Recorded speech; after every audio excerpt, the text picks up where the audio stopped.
Stock market में जब छोटी कंपनियां आईपीओ लेके आती हैं तो वो जब जो अपने आप को लिस्ट करती हैं स्टॉक मार्केट में तो वो एसएमई आईपीओज लेके आती हैं। तो जब इन कंपनियों के बारे में जो हमें डिटेल्स जाननी हो और या फिर इन कंपनियों के आईपीओ में हमें अप्लाई करना चाहिए कि नहीं करना चाहिए, तो हमें किन किन चीज़ों को ध्यान में रखना चाहिए, उनकी आज डिटेल में थोड़ा सा हम लोग बात करेंगे।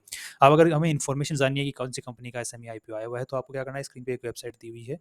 इस वेबसाइट के ऊपर आना है, यहाँ पर एसएमई आईपीओ वाला सेक्शन है, यहाँ पर एसएमई आईपीओ डैशबोर्ड। तो यहाँ पर आपको एक लिस्ट मिलेगी जो कंपनियां अभी आईपीओज लेके आ रही हैं। सो अगर इस लिस्ट में आप लोगों को कोई भी कंपनी पसंद आ रही है या फिर जिसकी जानकारी आपको चाहिए, तो आपको सिंपली क्या करना है, उस पर क्लिक करना है। जैसे कि हम यहाँ पे काफ़ी सारी कंपनियां अभी देख पा रहे हैं, तो आपको जिस भी कंपनी इन्फॉर्मेशन चाहिए उस पर क्लिक, जैसे हमें परमारा प्रमोशन लिमिटेड पे क्लिक किया क्योंकि हमें भी इसकी जानकारी चाहिए। अब यहाँ पे आपको जो शुरुआत में ये इन्फॉर्मेशन मिलेगी कंपनी क्या करती है, कौन से सेक्टर में है, तो उसकी आपको बेसिक इन्फॉर्मेशन मिल जाएगी। इसी के साथ में कंपनी का आईपीओ कब से कब तक खुला हुआ रहेगा, जिसमें हम उस वक्त में हम अप्लाई कर सकते हैं, कब तक आपका पैसा ब्लॉक रहेगा और कब आपके शेयर्स क्रेडिट हो जाएंगे अगर आपको मिलते हैं तो, और बाद में अगर कब तक जो है शेयर बाजार में लिस्ट हो जाएगा स्टॉक, उसकी इन्फॉर्मेशन यहाँ पर है। यहाँ पर कंपनी किस प्राइस के ऊपर में आईपीओ लेके आ रही है, क्या लॉट साइज है, कितना रुपया उठाना चाह रही है स्टॉक मार्केट से, ये सारी इन्फॉर्मेशन यहाँ मिल जाएगी। इसी के साथ में कितने टोटल नंबर ऑफ शेयर्स हो जाएंगे कंपनी के, ताकि कि हमें पता चल लग पाए कि कंपनी टोटल अपनी आईपीओ में कितनी वैल्यू लगा रही है, तो इसको मल्टीप्लाई बाई इसको कर देंगे तो हमें जो कंपनी की पूरी वैल्यू नजर आ जाएगी, जिस पे प्राइस कंपनी लेके आई अपना आईपीओ। एक आईपीओ के अंदर में फाइल लगाने के लिए मतलब मिनिमम आपको कितनी जरूरत पड़ने वाली पैसों की, तो वो यहाँ पर आपको इन्फॉर्मेशन मिलेगी। 1,26,000 जैसे इस आईपीओ की हम बात कर रहे हैं। अब यहाँ पे ध्यान देने वाली बात यह है कि एक होते हैं मेन लाइन आईपीओ जिनको हम बोलते हैं बड़ी कंपनियों के आईपीओ जो कि सेबी अप्रूव करती है। एक होती है छोटी कंपनियों की आईपीओ जिनको अप्रूव करता है एक्सचेंज, सेबी अप्रूव नहीं करती है। एक्सचेंज को राइट दे रखा है कि वो अप्रूव कर सकती हैं छोटी कंपनियों के आईपीओ को। तो यहाँ पर एक चीज़ ये है कि हम जो छोटे इन्वेस्टर्स होते हैं वो यहाँ पर इस रेंज से बाहर हो जाते हैं, क्योंकि यहाँ पे जो रिक्वायरमेंट है, मिनिमम कैपिटल रिक्वायरमेंट आईपीओ में अप्लाई करने के लिए वो ज़्यादा होती है। ठीक है, सेफ्टी पर्पसेस के लिए भी ये रिक्वायरमेंट ज़्यादा रखी गई है, ताकि जिनके पास में कम पैसे हैं वो, क्योंकि वो ना अप्लाई कर पाए। क्योंकि यहाँ पे रीज़न क्या है ना कि छोटी कंपनियाँ हैं और मतलब एक नई ही चालू हुई होती हैं, 3-4 साल पहले ही चालू हुई थी काफ़ी सारी कंपनियाँ, उनका एक ट्रैक रिकॉर्ड नहीं होता है सक्सेसफुल रहने का। और ऐसे कई बार पास में देखा गया है कि जो एसएमई आईपीओज आ तो जाती हैं कंपनियां और थोड़े टाइम में ही गायब हो जाती हैं। तो यहाँ पे एक बिगर लॉस देखने का चांसेस मिलता है। और तीसरी बात यहाँ पे जो मैनिपुलेशन का जो खतरा रहता है कि स्टॉक को ऊपर नीचे पटकना, उठाना पटकना, वो जो है ऑपरेटर्स के हाथ में मैक्सिमम यहाँ पे देखने को मिलता है एसएमईज के अंदर में। तो छोटे इन्वेस्टर्स होते हैं जो कि कैपिटल को लूज कर सकते हैं क्योंकि उनको इतनी जानकारी नहीं होती है, तो उनको इसकी रेंज से ही बाहर रख दिया है कि इसके लिए मिनिमम कैपिटल का रिक्वायरमेंट ही ज़्यादा रख दो। सेबी ने सीधा ही काम खत्म ही कर दिया। अब नेक्स्ट हम लोगों को यहाँ पे क्या इन्फॉर्मेशन मिलेगी कि कंपनी के जो प्रमोटर्स हैं उनकी पहले कितनी शेयर होल्डिंग थी, उसके आईपीओ के आने के बाद में कितनी शेयर होल्डिंग बच जाएगी, मतलब मालिकाना हक बच जाएगा। इसी के बाद में हमें यहाँ पे ये भी जानकारी मिल जाएगी कि रिटेल्स के लिए कितना बड़ा कोटा रखा गया है, टोटल जितने शेयर्स मार्केट में दिए जा रहे हैं उनमें से रिटेल्स को कितने दिए जाएंगे और एचएनआईज को कितने दिए जाएंगे। यहाँ पे एचएनआई कैटेगरी कौन से आते हैं, मतलब रिटेल लोग ही होते हैं, हमारे जैसे लोग होते हैं जिन्होंने 2 लाख रुपए से ज़्यादा, जैसे यहाँ पे एक फाइल लगाने के लिए हमें 1,26,000 की जरूरत पड़ने वाली है, तो हम लोग 2 लाख रुपए से कम है, जब मतलब एक फाइल लगा रहा है वो 2 लाख रुपए से कम है। पर जो 2 फाइल लगा रहा है इसका मतलब 2 लाख रुपए से ज़्यादा लगा रहा है, तो वो एचएनआई कैटेगरी में इंक्लूड कर दिया जाएगा, उसके लिए 50% कोटा है। अब यहाँ पे बाकी और भी काफ़ी इन्फॉर्मेशन आपको मिल जाएगी, जैसे फाइनेंशियल इन्फॉर्मेशन कंपनी की और कंपनी पैसा क्यों उठा रही है, और साथ में ही आपको जो अप्लाई जब कर रहे होते हैं लोग, तो कितना परसेंट अप्लाई हो चुका है, कितने टाइम से अप्लाई कर दिया गया है, कितने ज़्यादा लोग इंटरेस्ट ले रहे हैं, उसकी इन्फॉर्मेशन भी आपको यहाँ पर मिल जाएगी। अब यहाँ पे नेक्स्ट क्वेश्चन ये तो हो गया इन्फॉर्मेशन की बातें कि हमें कितनी कहाँ इन्फॉर्मेशन मिलेगी, राइट। इसी के साथ में नेक्स्ट क्वेश्चन होता है कि हमें किस आईपीओ में अप्लाई करना है कि नहीं करना, उसकी इन्फॉर्मेशन हमें कहाँ मिलेगी, ताकि हमें एक आइडिया मिल जाएगी हमें अप्लाई करना चाहिए इस आईपीओ में या नहीं करना चाहिए। तो उसके लिए आपको मैं 4 चीज़ें बताता हूँ, 4 चीज़ों को आप लोग देख लें तो आपको एक बेसिक आइडिया हो जाएगा कि हाँ लिस्टिंग गेन्स की उम्मीदें हैं या नहीं है, क्योंकि हम लिस्टिंग गेन्स के लिए ही आईपीओज में अप्लाई करते हैं, राइट। अदरवाइज लिस्टिंग गेन के लिए अप्लाई नहीं करते, तो हम नॉर्मली उसके स्टॉक मार्केट में लिस्ट होने के बाद में भी उसमें अप्लाई इन्वेस्ट कर सकते हैं कंपनी में, राइट। सो लिस्टिंग गेन की उम्मीदें हैं कि नहीं उसके बाद पता चल जाएगा। तो पहला जो आपने वो करना है वो देखना है कि ये जो वेबसाइट है जो चित्तौड़गढ़, इसके ऊपर में इनके जो एनालिस्ट हैं दिलीप देवड़ा, वो खुद अपना एनालिस्ट या एनालिसिस देते हैं। ये 3 एनालिसिस देते हैं, अप्लाई कर सकते हैं, अप्लाई कर सकते हैं, एक करते हैं अप्लाई करिए और एक होता है अवॉइड करिए। So may apply, apply and avoid. So अगर मे अप्लाई और अप्लाई में है इसका मतलब हम लोग कर सकते हैं। सो एक तो हमें ये पता चल गया और ये अपना रीज़न भी बताते हैं कि क्यों हमें ये बोल रहे हैं। नेक्स्ट हमें ये देखना है कि जब हम लोग एक होता है टाइमिंग, नेक्स्ट चीज़ समझने के लिए हमें टाइमिंग को समझना पड़ेगा कि हमें अप्लाई कब करना है। तो हमें ट्राई करना है कि जो थर्ड डे होता है लिस्टिंग का, ये जैसे यहाँ पे देखिए कि थर्ड डे है, लास्ट डे, उसमें 12 बजे से 3 बजे के बीच में हमें अप्लाई करने के बारे में सोचना है। और उससे पहले पे यहाँ इस वेबसाइट के ऊपर आके इन्फॉर्मेशन यहाँ पे देखने को मिलेगी, जो कि ये वाली इन्फॉर्मेशन कि कितने टाइम सब्सक्राइब हो गया है, कि कितने लोग इंटरेस्ट ले रहे हैं। अगर आपको यहाँ पे 50 टाइम्स, 70 टाइम्स, 100 टाइम्स इस टाइप से देखने को मिलता है, इसका मतलब बहुत ज़्यादा लोग इंटरेस्ट ले रहे हैं, इसका मतलब वो लिस्ट होने के जो चांसेस हैं उसके बहुत ऊपर है। तो ये कि हमें ये रीज़न मिल जाता है कि यहाँ पर इन्फॉर्मेशन मिल जाएगा कि लिस्टिंग गेन्स की उम्मीदें हैं।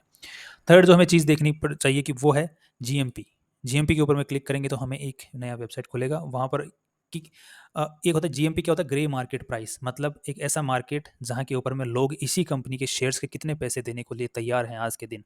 सो वहाँ पर अगर वो ज़्यादा पैसे देने के लिए तैयार हैं जो कि हमें इसमें आईपीओ में मांगा जा रहा है जो पैसा उससे, तो हमें वहाँ पर मिल जाता है कि हाँ, मतलब उसी के आसपास में लिस्ट होने की उम्मीदें हैं।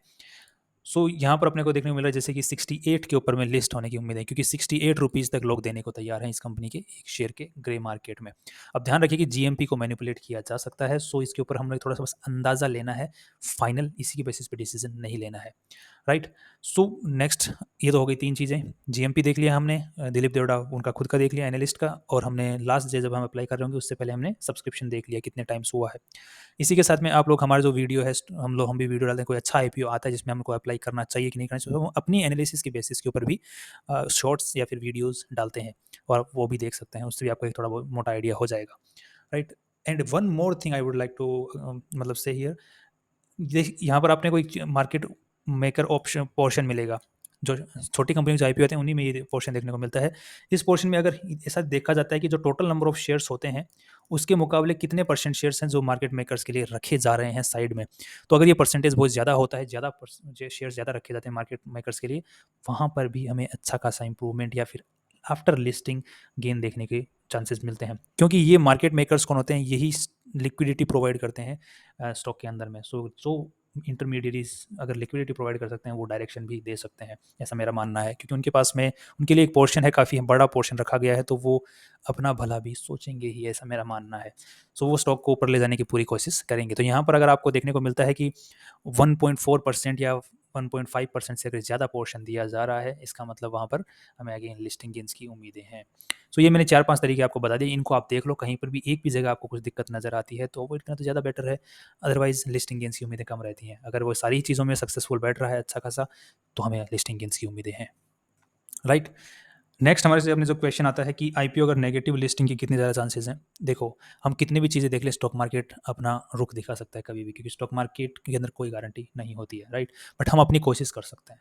और एसएमई आईपीओज वो कंपनियों के आईपीओ होते हैं जिनका एक हम लोग ट्रैक रिकॉर्ड, पुराना जो ट्रैक रिकॉर्ड होता है उसको वेरीफाई कर पाना बहुत मुश्किल है, क्योंकि काफ़ी कंपनी ऐसी होती हैं जो कि बहुत नई होती हैं। सो वो आगे एग्जिस्ट कर पाएंगी कि नहीं कर पाएंगी, इसके ऊपर बहुत बड़ा क्वेश्चन मार्क हमेशा बना रहता है।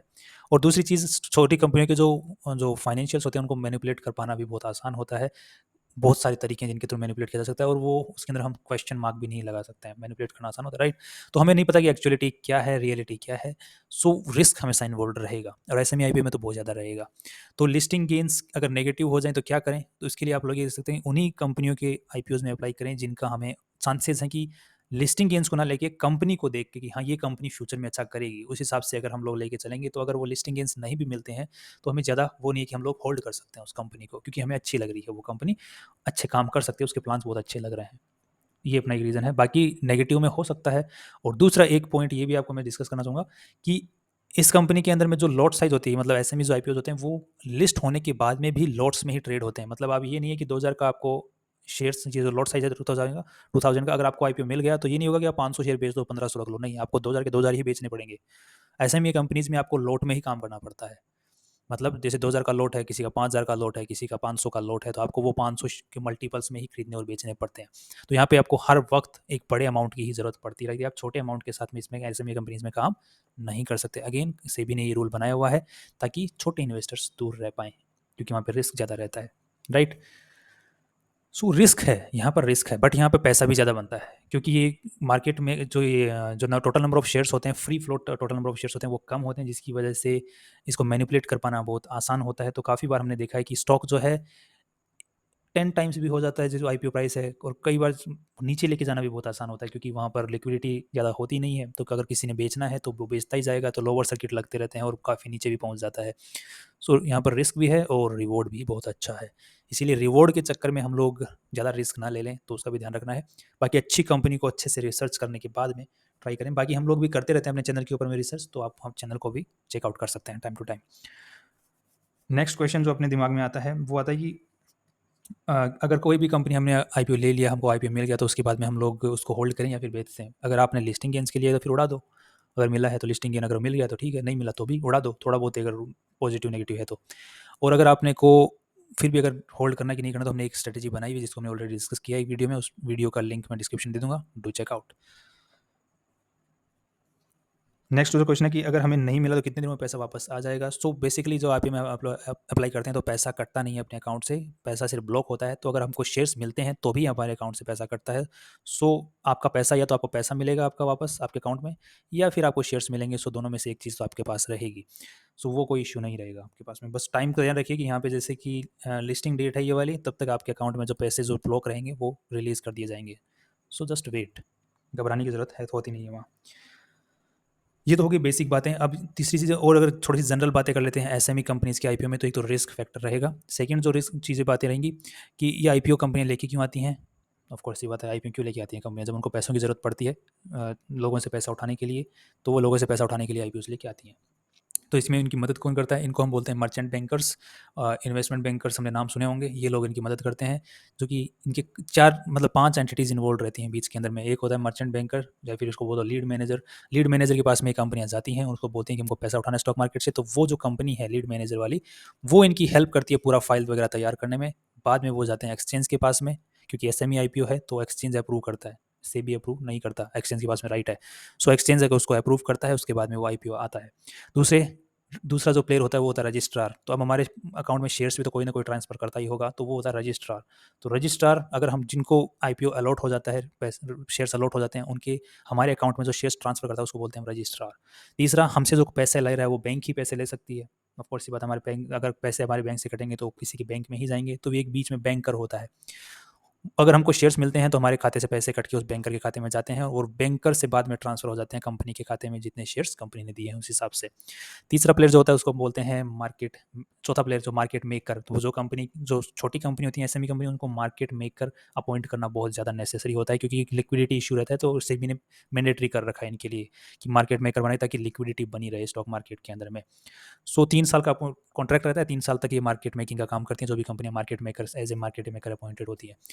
लास्ट होता है जिसको हम बोलते हैं, last but not the least, underwriter. So underwriter भी बहुत ज़रूरी होता है, क्योंकि वही जो आईपीओ की कितनी प्राइस रखनी चाहिए हमें, उसका डिसीजन अंडर राइटर ही करता है। क्योंकि वो एक गारंटर का भी काम करता है कि अगर आईपीओ में वो शेयर्स नहीं बिकते हैं तो वो अंडर राइटर खरीदेगा कुछ अमाउंट ऑफ शेयर्स। सो वहाँ पर कंपनी को भी गारंटी मिल जाती है, और लोगों को भी, और अंडर राइटर को डर भी रहता है कि अगर ज़्यादा प्राइस रख दिया तो ये शेयर्स मुझे खरीदने पड़ जाएंगे, और कम शेयर रख दिया तो कंपनी को घाटा हो जाएगा। तो वो एक सही प्राइस चूज करने की कोशिश करता है। सो अंडर राइटिंग भी एक बहुत इंपॉर्टेंट इंटीग्रल पार्ट है आईपीओ प्रोसेस का।